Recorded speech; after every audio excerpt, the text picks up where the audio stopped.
Seorang pelajar tewas dalam tawuran. Lagi, dan lagi. Ini bukan sekedar berita, ini adalah potret buram masa depan bangsa. Tawuran dan kekerasan remaja sudah seperti lingkaran setan yang tak kunjung putus. Tapi, mengapa ini terus terjadi dan apa yang bisa kita lakukan?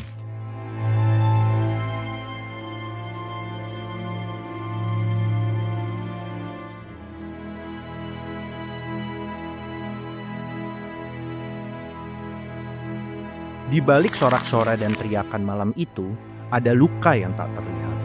Bukan hanya luka fisik, tapi juga luka sosial, luka batin, dan luka bangsa. Tawuran bukan fenomena baru. Dari jalan-jalan Jakarta, Bandung, hingga Medan dan Makassar, kita menyaksikan anak-anak bangsa saling melukai atas nama harga diri, gengsi, atau dendam yang diwariskan dari generasi ke generasi. Menurut data Komisi Perlindungan Anak Indonesia, dalam 5 tahun terakhir, ribuan kasus kekerasan remaja tercatat. Sebagian besar terjadi di lingkungan sekolah. Yang lebih menyedihkan, banyak dari mereka masih di bawah umur.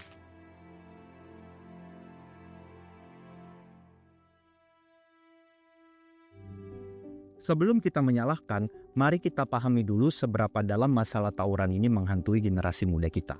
Kita lihat bersama seberapa besar sebenarnya masalah tawuran remaja di negara kita ini dan apa artinya bagi masa depan bangsa kita. Nah, mari kita buka mata karena angka-angka ini bukan sekedar statistik. Mereka adalah cermin luka sosial yang nyata.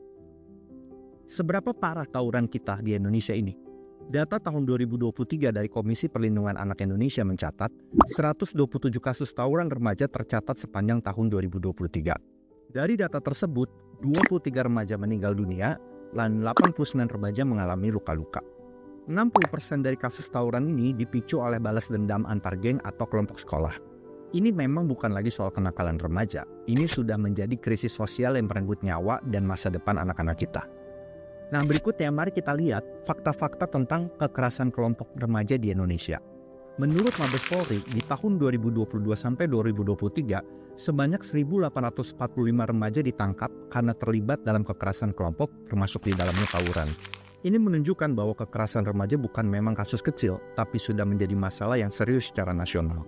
Nah, selanjutnya, bagaimana dengan daerah-daerah dengan kasus tertinggi terkait dengan kekerasan kelompok, khususnya tawuran? DKI Jakarta menyumbang 32% dari kasus, disusul oleh Jawa Barat sebesar 25%, dan Banten 11 sebesar 18%. Ketiga provinsi ini memang menjadi wilayah urban yang padat dengan banyak sekolah dan juga kelompok-kelompok remaja aktif, sehingga potensi-potensi konflik pun menjadi lebih tinggi. Nah, dari sini kita bisa pahami bahwa tingginya angka penangkapan dan juga kasus tawuran menunjukkan bahwa kekerasan kelompok bukan hanya soal kenakalan, tapi juga soal sistem sosial yang perlu kita untuk tata ulang. Pencegahan pun harus dimulai dari rumah, sekolah, bahkan ruang digital. Nah, sekarang siapa pelaku tawuran? Data dari Komisi Perlindungan Anak di tahun 2023 mencatat 72% pelaku tawuran ini adalah remaja berusia 15-18 tahun. Yang ini artinya mayoritas pelaku adalah siswa SMA atau siswa SMK. Nah, ini juga berarti bahwa remaja di usia ini sedang berada dalam masa pencarian jati diri dan rawan sekali untuk terpengaruh pada lingkungan. Mereka masih harus dalam tanggung jawab pendidikan formal dan keluarga, sehingga peran guru, orang tua, dan sekolah sangat-sangat penting dalam hal ini. Tawuran ini memang bukan hanya soal masalah kriminalitas, tapi juga cermin bahwa kita belum cukup hadir membimbing para adik-adik kita ini di masa mereka yang paling rawan ya. Lalu kalau kita mau melihat secara perbandingan dengan negara lain, data dari UNICEF di tahun 2022 menunjukkan Indonesia masuk dalam 10 besar negara Asia dengan tingkat kekerasan remaja tertinggi. Tingkat tawuran pelajar di Indonesia bahkan 3 kali lebih tinggi dibandingkan Filipina dan juga Thailand. Ini menunjukkan bahwa fenomena tawuran di Indonesia bukan hanya masalah lokal, tapi juga sudah menjadi masalah serius berskala regional, dan pemerintah Indonesia perlu bertindak cepat dan sistematis untuk mencegah agar krisis ini tidak semakin memburuk. Jika negara lain bisa menekan angka kekerasan remaja, kita pun juga pasti bisa. Tapi ini hanya bisa tercapai kalau kita semua, orang tua, guru, komunitas, pemerintah, bisa bergerak untuk mencapai tujuan bersama. Mengapa mereka bertarung? Mengapa kekerasan menjadi bahasa mereka? Apakah sekedar hanya mencari validasi dari teman sebaya, dari lingkungan, karena di rumah dan sekolah mereka kehilangan arah dan perhatian? Jawabannya tak sesederhana itu. Kadang karena tekanan lingkungan, kadang karena minimnya ruang ekspresi, dan kadang mereka sendiri tumbuh di dalam lingkungan kekerasan yang diwariskan. Di balik setiap batu yang dilempar, ada hati yang berteriak, "Lihat aku, dengarkan aku." Fenomena kasus tawuran ini udah seperti gunung es. Yang kita lihat memang hanya bentrokan di jalan, tapi penyebab sebenarnya tersembunyi jauh di dalam. Keluarga broken home, sistem pendidikan yang gagal, dan lingkungan yang kumuh yang mengubur harapan. Sebelum kita bisa menyelesaikan masalah ini, kita harus berani untuk menelusuri akar persoalannya. Mari kita lihat apa yang sebenarnya mendorong para remaja ini turun ke jalan dan saling melukai. Kita mulai dari mengapa mereka ini terlibat dalam tawuran. Berdasarkan survei yang dilakukan BPS di tahun 2022 dan juga data KPAI di tahun 2023 yang melakukan survei kepada 1.200 pelajar di 5 kota besar di Indonesia, hasilnya menunjukkan bahwa ada 3 alasan utama mengapa remaja ikut tawuran. Pertama, karena solidaritas kelompok. Remaja merasa harus ikut tawuran demi membela teman sekelompok walau sebenarnya mereka tidak tahu masalah sebenarnya. Artinya di sini adanya loyalitas yang salah dan juga solidaritas buta yang jadi pemicu utama. Yang kedua karena tekanan dari senior dan juga geng. Banyak siswa yang merasa terpaksa ikut tawuran karena takut pada tekanan senior ataupun juga geng, dan faktanya banyak dari mereka yang mengaku tidak berani menolak. Dan yang ketiga karena terpengaruh media sosial dan juga film. Mereka meniru aksi kekerasan yang viral di media sosial yang mereka lihat di YouTube, TikTok ataupun juga film. Artinya, paparan konten negatif bisa membentuk persepsi bahwa kekerasan itu wajar dan keren. Jadi key pointnya di sini adalah tawuran bukan hanya soal niat jahat, tapi seringkali lahir dari tekanan, pengaruh dan juga solidaritas yang salah arah. Selanjutnya mari kita lihat mengapa remaja menjadi pelaku tawuran. Data dari penelitian Universitas Indonesia di tahun 2021 menunjukkan bahwa pertama karena faktor keluarga. Sebanyak 65% pelaku tawuran berasal dari keluarga dengan riwayat kekerasan domestik. Artinya, banyak dari mereka tumbuh dalam lingkungan yang penuh konflik, teriakan, atau kekerasan fisik. Remaja yang terbiasa melihat kekerasan di rumah cenderung mengulangnya di luar rumah. Kedua, karena mereka tidak punya aktivitas positif. Sebanyak 80% dari mereka tidak aktif dalam kegiatan positif seperti ikut ekstrakurikuler, menjadi panitia pensi, ikut dalam kompetisi olahraga atau akademik, serta komunitas sosial. Tanpa wadah untuk menyalurkan emosi dan bakat secara sehat, mereka lebih mudah terjerumus pada aktivitas negatif seperti tawuran. Berikutnya mari kita pahami apa perbedaan lingkungan keluarga antara pelaku dan juga non-pelaku tawuran. Data dari penelitian UPI di tahun 2023 menunjukkan bahwa terdapat perbedaan mencolok antara keluarga pelaku dan juga non-pelaku tawuran. Pertama, masalah kekerasan dalam rumah tangga atau KDRT. 65% pelaku tawuran mengalami masalah KDRT dibandingkan dengan yang bukan pelaku di 22%. Yang artinya di sini bahwa pelaku tawuran 3 kali lebih mungkin tumbuh di lingkungan keluarga dengan kekerasan. Kedua, masalah pola asuh yang otoriter. 58% pelaku dibesarkan dengan pola asuh keras, penuh tekanan dan hukuman dibandingkan yang bukan pelaku di 25%. Yang artinya bahwa pola asuh yang kaku dan otoriter meningkatkan resiko tawuran 2 kali lipat. Jadi key pointnya di sini adalah anak korban KDRT cenderung meniru aksi kekerasan sebagai solusi dan pola asuh otoriter membuat remaja memberontak melalui tawuran. Dan yang terakhir, mari kita lihat hubungan antara pola asuh yang otoriter dengan remaja yang lebih agresif. Jurnal Psikologi dari Universitas Gadjah Mada mencatat bahwa pertama, adanya korelasi yang kuat antara pola asuh otoriter dan perilaku agresif di sekolah. Artinya bahwa semakin otoriter orang tua, semakin tinggi kecenderungan remaja untuk berperilaku kasar. Kedua, resiko tawuran. Remaja dengan orang tua otoriter 2,3 kali lebih mungkin terlibat tawuran dibandingkan dengan yang dibesarkan dengan pola asuh yang lain. Apa makna yang bisa kita pelajari? Pola asuh otoriter, sering marah, hukuman fisik, minim dialog, membuat remaja frustasi dan melampiaskan emosi di luar rumah. Termasuk dalam hal ini tawuran, dan mereka akhirnya belajar bahwa kekerasan adalah cara untuk menyelesaikan masalah. Pak Guru Gembul, bagaimana Pak Guru melihat adanya hubungan antara mungkin budaya geng atau senioritas di sekolah atau mungkin juga senior atau kakak kelas dalam hubungannya dengan pemicu konflik antar kelompok remaja dalam hal ini tawuran? Sebenarnya tawuran itu adalah naluri yang tidak tersalurkan dengan baik. Jadi sebenarnya semua atau kebanyakan kejahatan itu kan dimulai dari naluri-naluri manusia yang wajar. Misalkan tawuran, tawuran itu biasanya dilakukan oleh para laki-laki karena laki-laki memiliki jiwa kompetisi yang kuat dan besar, memiliki keinginan untuk menguasai dan mendominasi. Kemudian testosteron mereka itu tidak ikhlas, tidak rela ketika mereka direndahkan dan diejek, dipermalukan. Nah, karena itu, maka sebagai bagian dari naluri, sebenarnya mereka juga harus dilampiaskan pada sesuatu. Jadi maksudnya begini, ada naluri manusia untuk bereproduksi, ada sebuah lembaga yang namanya pernikahan. Pernikahan itu digunakan untuk mengakomodasi insting atau naluri itu.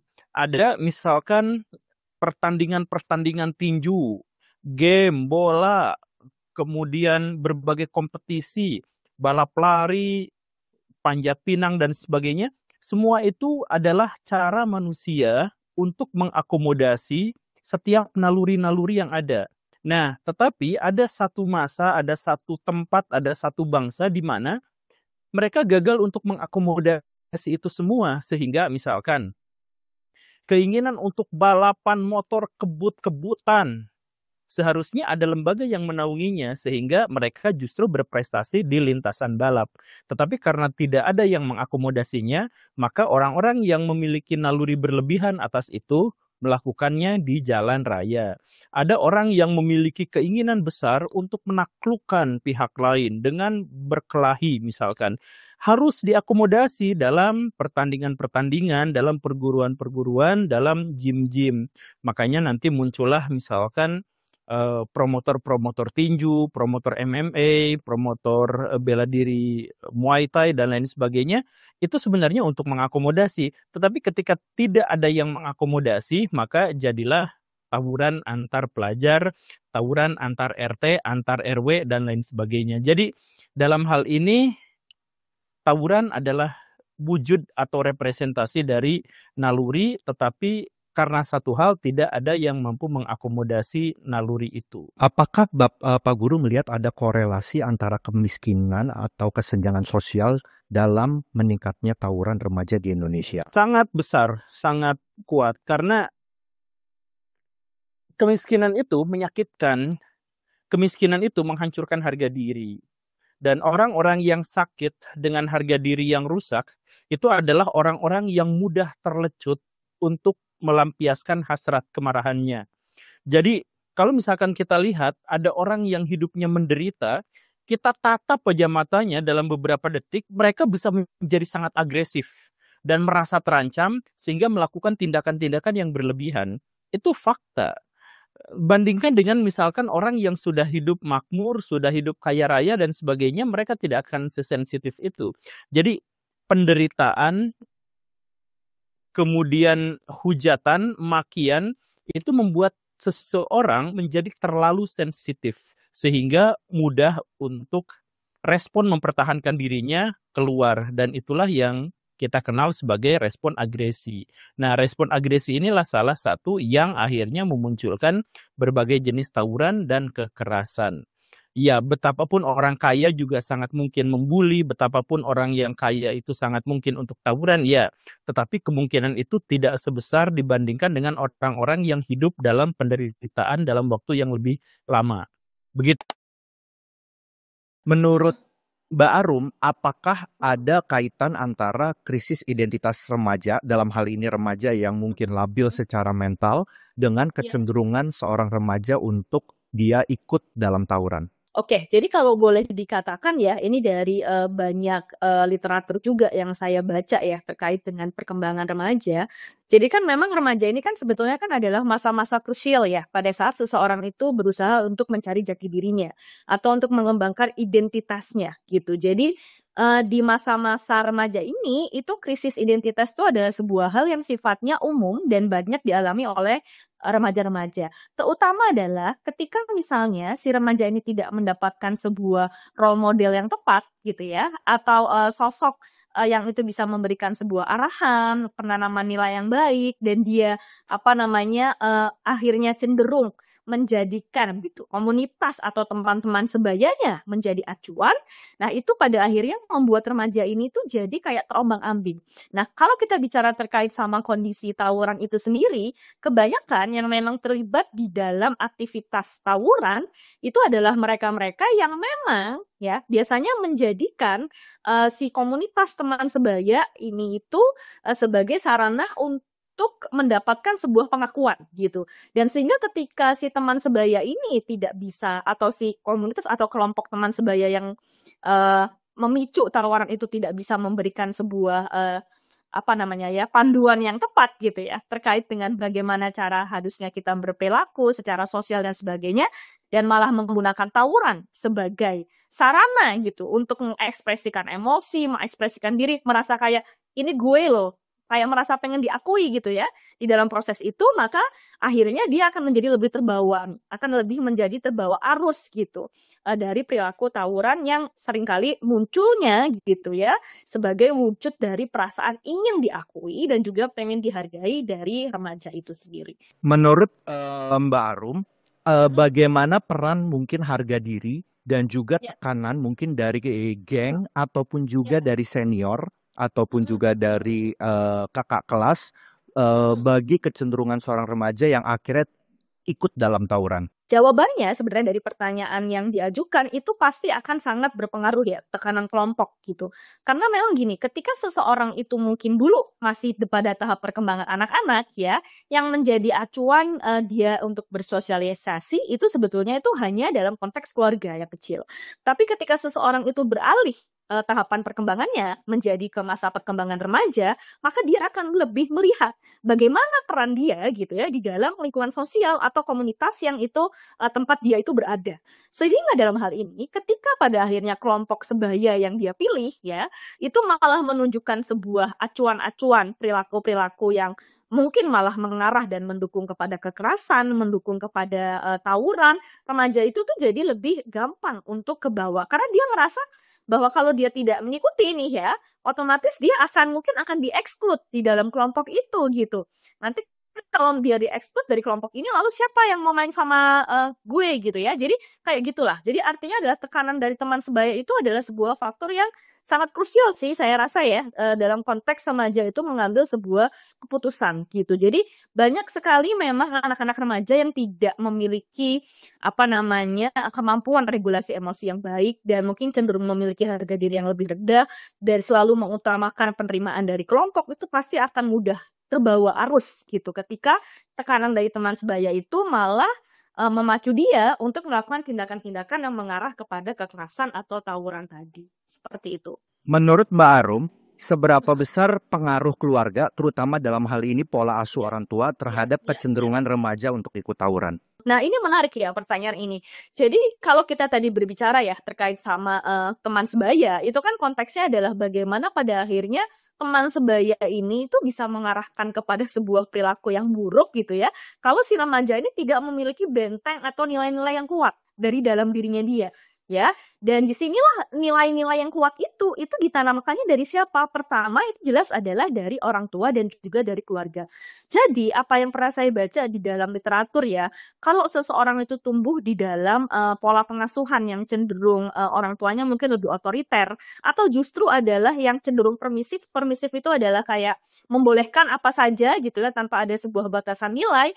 Anak jadinya tidak bisa menginternalisasi gitu ya, mana nilai-nilai yang baik untuk dia, mana nilai-nilai yang buruk. Hal mana yang bisa menjadi sebuah role model buat dia, dan hal mana yang itu tidak bisa untuk dicontoh gitu. Jadi keluarga ini menjadi faktor yang sangat penting untuk menumbuhkan kondisi regulasi emosi yang baik, harga diri yang positif juga, termasuk adalah penanaman nilai.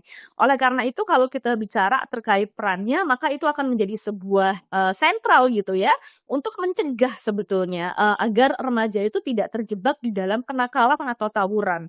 Karena dari orang tua dan juga keluarga yang positif, biasanya nilai-nilai baik itu akan tertanamkan juga, dan dia jadi lebih memiliki sebuah benteng gitu ya. Ketika tekanan teman sebaya itu muncul, tapi karena bentengnya dia itu sudah kuat, dia sudah tahu bahwa itu adalah sebuah hal yang buruk, sebuah hal yang akan menimbulkan sebuah dampak jelek ke depannya, maka dia tidak akan sekedar ikut-ikutan gitu kurang lebih. Era digital membawa panggung baru. Tawuran kini direkam, diviralkan, dijadikan konten. Ada yang tertawa, ada yang bangga, ada yang hanya jadi penonton. Namun tak banyak yang sadar, dengan setiap klik dan share, kita sedang memperkuat narasi bahwa kekerasan itu keren. Like, share, and retweet memang tampak sepele, tapi di balik itu ada potensi kekerasan yang tumbuh diam-diam. Media sosial bisa menyatukan, tapi juga di sisi lain bisa memprovokasi. Apa jadinya kalau satu unggahan bisa memancing satu perkelahian massal? Saya ingin mengajak kita semua untuk memahami bagaimana media sosial ikut mengamplifikasi kasus tawuran remaja. Pertama, kita akan melihat bagaimana pengaruh game atau film kekerasan terhadap tawuran. Menurut lembaga riset media dan anak yang melakukan penelitian kepada 800 remaja penggemar game atau film kekerasan dengan fokus untuk menganalisa hubungan antara konsumsi konten kekerasan dengan keterlibatan dalam tawuran. Ditemukan bahwa adanya korelasi positif antara sering menonton atau memainkan konten kekerasan dengan keterlibatan tawuran. Dan lebih dari setengah pelaku tawuran mengaku terinspirasi dengan adegan-adegan yang mereka lihat dalam game ataupun juga film. Apa artinya? Meskipun media memang bukan satu-satunya penyebab, namun memiliki pengaruh yang cukup nyata dalam membentuk persepsi remaja tentang penyelesaian masalah dengan kekerasan dan glorifikasi aksi dalam tanda kutip jagoan. Dan juga konten media bisa menjadi pemicu imitasi atau peniruan, terutama jika ditonton terus-menerus dan berulang-ulang tanpa bimbingan. Remaja itu belajar dari apa yang mereka lihat. Jika yang mereka lihat adalah kekerasan yang dipuji, maka ada potensi bagi mereka untuk menirunya dalam kehidupan nyata. Berikutnya, kita akan lihat bagaimana pengaruh paparan konten kekerasan di media sosial terhadap remaja. Menurut data kuantitatif dari ITS dan Kominfo yang melakukan penelitian kepada 500 pengguna TikTok dan Instagram di usia remaja dengan fokus penelitian pada paparan konten kekerasan, misal video-video perkelahian, video kekerasan verbal atau aksi kriminal dan lain-lain, ditemukan bahwa remaja yang menonton konten kekerasan lebih dari 2 jam dalam satu hari memiliki kemungkinan 2,8 kali lebih besar menyetujui tindakan tawuran. Apa artinya? Paparan intensif terhadap kekerasan di media sosial tidak hanya membiasakan tetapi juga membentuk sikap permisif terhadap kekerasan. Dan juga mereka bisa melihat konten kekerasan ini sebagai sesuatu yang wajar, bahkan dibenarkan, terutama jika tanpa kontrol dari lingkungan dan juga keluarga. Selain itu, algoritma turut memperparah masalah ini. Semakin sering ditonton, akan semakin banyak konten serupa yang akan muncul atau terjadinya echo chamber untuk konten-konten kekerasan lainnya. Menurut Ibu Yohana sendiri, apakah Ibu melihat adanya tren glorifikasi kekerasan ya, terutama terkait dengan tawuran ini seperti yang ada mungkin kita suka lihat juga di sosial media atau video-video terkait dengan tawuran yang mungkin akhirnya viral. Nah, apakah Ibu melihat adanya tren glorifikasi kekerasan ini dalam pengaruhnya terhadap kondisi psikis remaja yang menjadi pemicu tawuran itu sendiri? Mungkin sebelum ke tawuran perlu kita tahu dulu ya bahwa usia remaja itu adalah transisi masa usia anak-anak menuju dewasa. Jadi dalam proses transisi itu secara biologis memang ada pengaruh hormonal yang membuat para remaja ini memiliki dorongan atau ketidakstabilan secara emosi. Nah, ketidakstabilan secara emosi ini juga kalau memang tidak dibarengin oleh lingkungan yang memadai, terus juga kita memiliki pola contoh atau role model yang kurang ideal, maka sangat berpotensi untuk menyebabkan kenakalan pada remaja. Salah satu bagian dari kenakalan remaja yang sangat tren masa kini adalah tawuran itu. Sebenarnya bukan cuma masa kini ya Mas ya, cuman memang sekarang media sosial sangat sangat masif mau memberitahukan atau mengabarkan fenomena-fenomena sosial yang banyak terjadi, dan salah satunya yang memang masih ternyata banyak itu adalah si tawuran ini gitu. Dan kalau dibilang apakah dampaknya terhadap psikis? Kondisi psikis berdampak pada tawuran, tawuran pun berdampak pada psikis. Ini jadi dua arah yang saling berhubungan satu sama lain.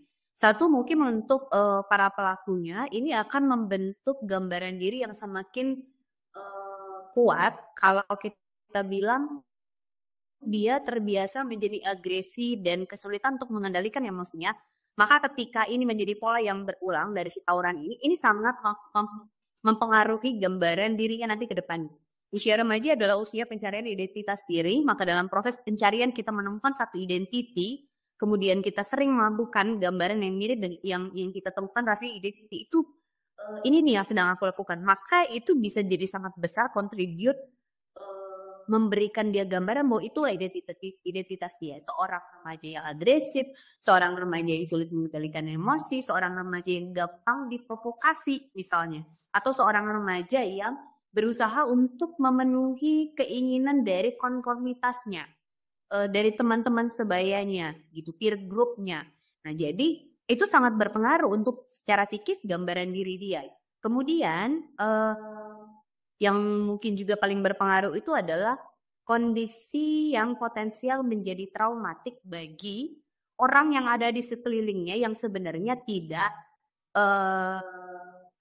tidak berkontribusi aktif untuk melakukan si tawuran itu. Masyarakat yang ada di sekitar atau rekan teman-teman sebaya yang ya ada pada saat kondisi itu terjadi gitu ya, itu menimbulkan efek traumatis tersendiri secara psikologis gitu. Dan ini secara sosialnya juga ini akan berpengaruh bagi percontohan budaya yang akan diturunkan terus menerus gitu. Kalau ini terjadi dalam satu kelompok, maka kelompoknya ini berlanjut ke generasi berikutnya, ini akan seperti harus diteruskan si budaya ini, padahal sebenarnya itu tidak ideal gitu.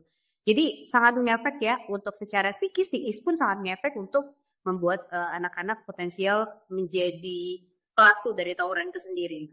Terkait masih ya seputar di sosial media, kan kita juga terkadang sering melihat ya bagaimana sih mereka itu sendiri sebelum mungkin melakukan aksi gitu ya, mereka akan ramai di sosial media. Contohnya misalnya mereka melakukan war komen atau perang komen di sosial media dan sebagainya. Nah menurut Ibu bagaimana perang komentar sendiri di sosial media itu bisa memperburuk situasi terutama terhadap anak-anak remaja ini? Balik lagi tadi saya mungkin menginformasikan bahwa memang usia remaja adalah pencarian jati diri. Jadi kerap sekali para remaja ini juga berusaha untuk menunjukkan jati diri dia dari bagaimana orang memandang dirinya.